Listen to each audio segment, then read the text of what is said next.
People, Tulu Johnson is someone who designs questions for interviews with saints, and she normally designs the questions for interviews with saints. She decided 10 minutes ago that we'll do a book with conversations with God, and I've got a book called Conversations with God, books 1 to 3.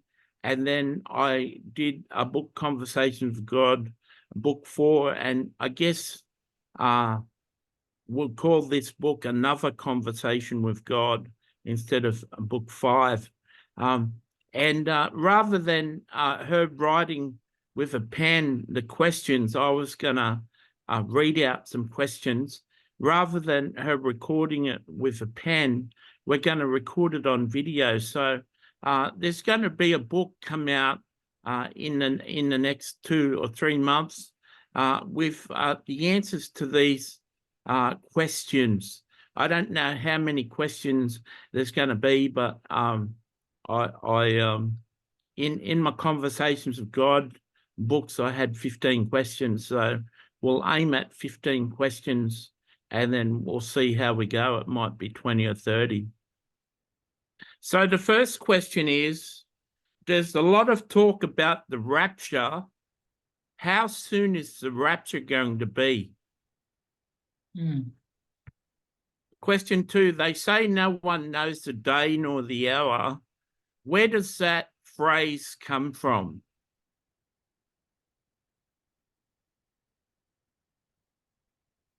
Don't worry, Matthew, you can continue. If people were going to focus on something, should they be focusing on the rapture or focusing on the teachings of Jesus? What's more important to you, church service, prayer, or walking and being led by the Holy Spirit? How does one learn how to walk in the Holy Spirit? How important is developing intimacy with the Holy Spirit? How important is developing intimacy with Jesus? Which should be the first person we develop intimacy with, Jesus, the Holy Spirit, or you? Can you explain each of your functions, the function of the Holy Spirit, the functions of Jesus, and your functions? Is there a hierarchy in heaven? Are you in charge? Then Jesus is in charge. Then the Holy Spirit is in charge. Who really runs heaven? How does a Christian develop intimacy with the Holy Spirit? How does a Christian develop the mind of Christ? Can a person really think like Jesus? And what sort of person would that person be? If you became a close friend of yours, would you be considered a prophet? Could you actually be a prophet without nobody knowing, just being a friend of yours and bringing messages from you? How important is the fivefold ministry to you compared to sonship? What is the greatest fruit of the Spirit that you believe one can possess? Why should we turn the other cheek and forgive others when our flesh tells us to do something else? How can we fellowship in the sufferings of Jesus? How can we come to understand the heart and mind of Jesus? How is Jesus feeling? how are you feeling? Mhm. What's the best thing a Christian can do to alleviate both of your sufferings? Mm.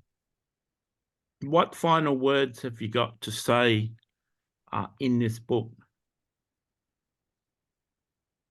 Thank you, Matthew. Those are good questions. I'm looking forward to the responses from God. So when I'm preparing these questions, I might add more questions as I'm led by the Spirit of God. But these are great questions, so you guys can watch out for the interview where God will be speaking. Yeah, so Tolu has a habit of starting with 15 questions but ending with 22, based on the answers given by the saint, or based on the answers coming forth. She has questions about the answers and then questions about that answer too. So she may tell me that we've got 15 questions, and I'll reach a point where I think, I'm sure that's 15 questions, and she'll still be asking questions. And then I'll find out there was 23 questions. Sometimes I'm really tired. I haven't got a lot of endurance, and it's just going on and on. So I don't know how many questions there were that are listed there. I wasn't saying question 1, question 2. But in the midst of those answers, she'll feel that God has to explain something a little bit more for people to get clarity, or for her own interest, she wants to know more about something he said. So when the actual book comes out, I can guarantee you they won't be the only questions. But if you're looking forward to this book and you want to see this book published, please comment and tell us that you'd love to see this book and you're going to buy yourself a copy of the book on Kindle. If you listen to this whole video, do me a favor and like the video. And if you never comment on videos, consider commenting on this video and saying you're looking forward to the book. God bless you, and bye for now.